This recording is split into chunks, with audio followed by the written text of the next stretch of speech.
Hi guys, welcome to Bible class.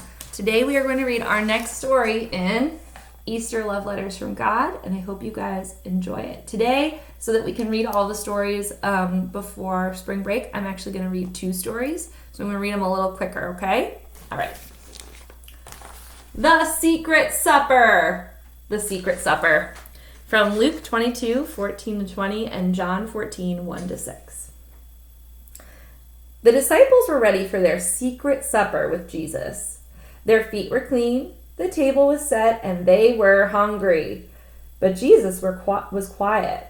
His eyes were sad as he looked around the table at his friends. He knew this was the last meal they would ever eat with them. Jesus picked up a loaf of bread and broke it. The disciples watched as crumbs fell on the table. "The broken bread is like my body," Jesus said. "My body will be broken for you." Then Jesus took a pitcher of wine. The disciples watched as he poured it out.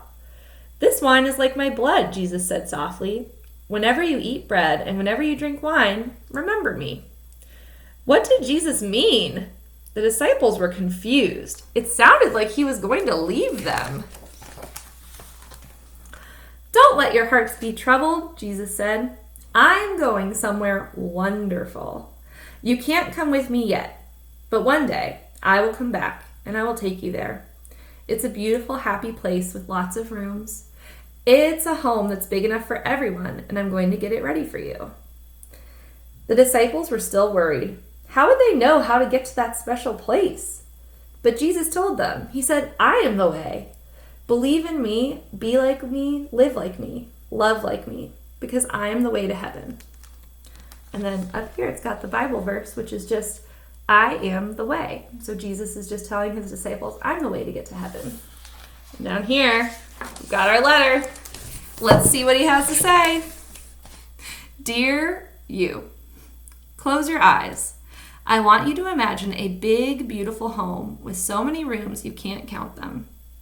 Imagine every room is filled with love, laughter, and happiness. It's a place you never want to leave because of all the fun, joy, and peace there. Open your eyes. You just imagined my home in heaven.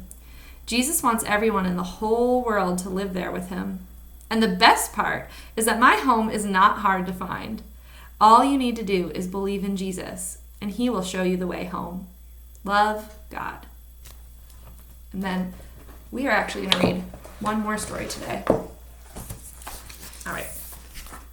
This story is called The Gloomy Garden, and it's kind of sad. But don't worry, because at the end, there's a really, really happy ending, okay? The Gloomy Garden.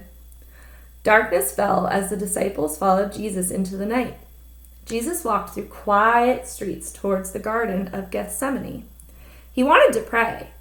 The moon shone through the olive trees as Jesus knelt down. The garden was gloomy and all was still. "Father, are you there?" Jesus prayed quietly. "Do I have to die? Is there any other way that we can teach the world about heaven?" There was no reply. Jesus cried. He didn't want to die, but he trusted God. And even though he felt all alone, he knew that God was with him and he was ready. The sound of heavy footsteps broke the silence of the night. Angry shouts filled the air. Jesus looked up through his tears. Shadowy figures came towards him, torches flickering in the darkness. The soldiers were there to take him away. Jesus stood up. He knew it was time to go. And then the Bible verse is Jesus saying, "I am with you always." That's my favorite one.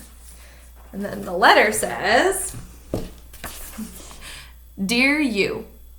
Have you ever felt alone like Jesus did that bad night? When you feel like that, I want you to remember something really important. You are never alone. I am always by your side. Those soldiers might have taken Jesus away from the garden, but they could never take Jesus away from me. There is nothing that can ever take you away from me either. Remember this promise. I am always with you. Love, God,